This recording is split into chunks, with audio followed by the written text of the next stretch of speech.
CVS, quantitativement, comme je dis toujours en description de la vidéo, vous avez les informations les plus importantes pour ceux qui sont sérieux dans leur processus d'apprentissage en matière de stock picking. Ok. Maintenant, ici, on va se placer, à long terme, ici, on s'attend à peu près à 9,46 $ par action, un peu plus haut que ce qu'on a eu en 2023. L'entreprise va avoir tendance à souffrir sur les mois à venir. Ce n'est pas plus grave que ça. De manière générale, elle est déjà verticalement intégrée. C'est une version moins abouti de UNH, on va le dire comme ça. Et l'envergure compte énormément pour ce type d'entreprise. Ça fait à peu près 15 fois les bénéfices de 2023 ici. Pourquoi est-ce que je prends les bénéfices de 2023? Parce que je pense qu'elle pourrait revenir sur ce niveau de bénéfices-là. Non seulement avec plus niveau de bénéfices par action, non seulement en termes de volume de bénéfices nets, mais également en termes de rachat d'actions de manière générale. Donc, ici, 131 $, moi, la dette nette en date d'aujourd'hui, 131 $. J'ai pris 15 fois les bénéfices, hein, 131 $. Moi, la dette nette ici, on a une dette nette de combien? On a une dette nette aux alentours de 56 $.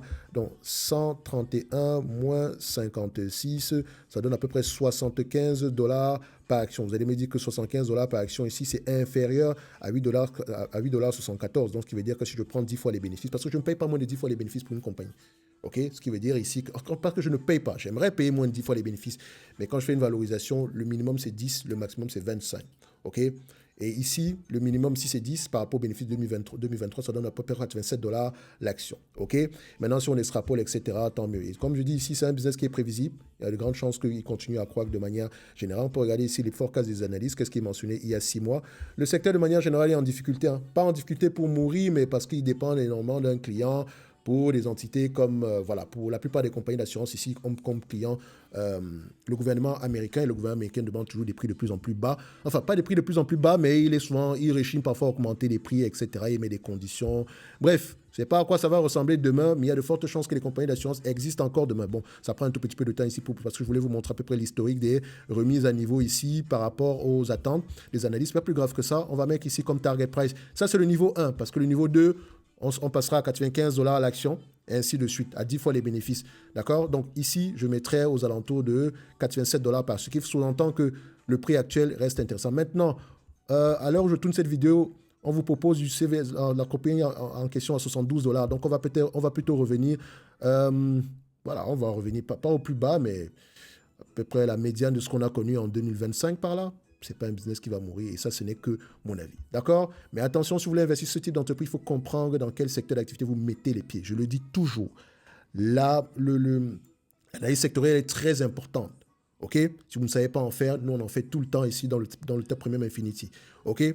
Donc, si ça vous intéresse, toutes les informations sont en description de la vidéo. N'oubliez pas ici que ceci n'est que mon avis et non un conseil d'investissement. Et comme d'habitude, je me réserve pleinement le droit de me tromper. En date d'aujourd'hui, si vous reversez la totalité des bénéfices nets en dividendes, vous aurez à peu près un rendement, enfin, quand on était à ce prix-ci, un rendement de 8%, pourtant on est à 3,17. Donc techniquement, le rendement est encore bien plus élevé que ça. Donc il y a de fortes chances que le dividende continue à croître. Évidemment, elle pourrait baisser le dividende, ce n'est pas forcément une mauvaise chose.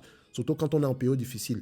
Du moment ici que parfois il faudrait mieux racheter des actions de manière générale, mais ça reste une entreprise intéressante ici sur laquelle il pourrait être intéressant de réinvestir ces dividendes. Donc faites attention à ce type d'entreprise, d'action. C'est une compagnie financière, n'oubliez pas.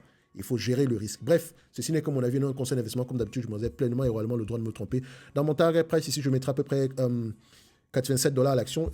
Quel était mon target price dernièrement par rapport à la watchlist? Je pense que CVS est dans ma watchlist. Target price, parce que je pense qu'elle va atteindre les 100 $. Elle pourrait atteindre les 100 $ de manière générale, peut-être même bien plus que ça. OK? Donc, CVS, où est-ce qu'elle est? CVS. J'ai pas mis CVS? Bizarre. Attendez. CVS, ici. De toutes les façons, je la suis. Pourquoi est-ce que je ne l'ai pas mis dans la watchlist? C'est peut-être un choix personnel ici. Parce que de manière générale, je détiens des actions CVS. Ceux qui me connaissent savent pourquoi est-ce que je les détiens encore jusqu'à aujourd'hui et depuis quand je les ai achetées et pourquoi est-ce que je les ai encore jusqu'à aujourd'hui. Mais je vous dis une chose, grâce à CVS, j'ai eu de très belles performances. Pas parce que j'ai investi sur CVS, pas parce que CVS m'a rapporté beaucoup d'argent, mais par le biais de CVS, j'ai acheté des entreprises plus intéressantes. De manière générale, parce que j'ai prêté attention au secteur d'activité, etc.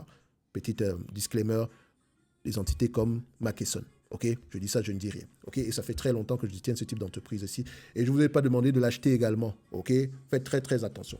Bref, on se donne rendez-vous sur les prochaines vidéos. Et puis d'ailleurs, je vais l'ajouter ici de manière générale. C'est ma watchlist ou bien c'est la vôtre? C'est la mienne.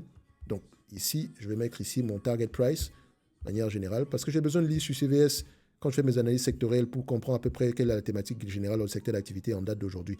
Donc CVS est une entreprise que je suis, même si elle ne faisait pas partie de ma watchlist ici.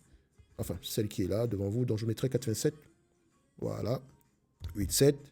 Je mets le prix d'aujourd'hui. Parfait. Setup. Parfait. Bref, on se donne rendez-vous sur la prochaine vidéo. Merci, au revoir.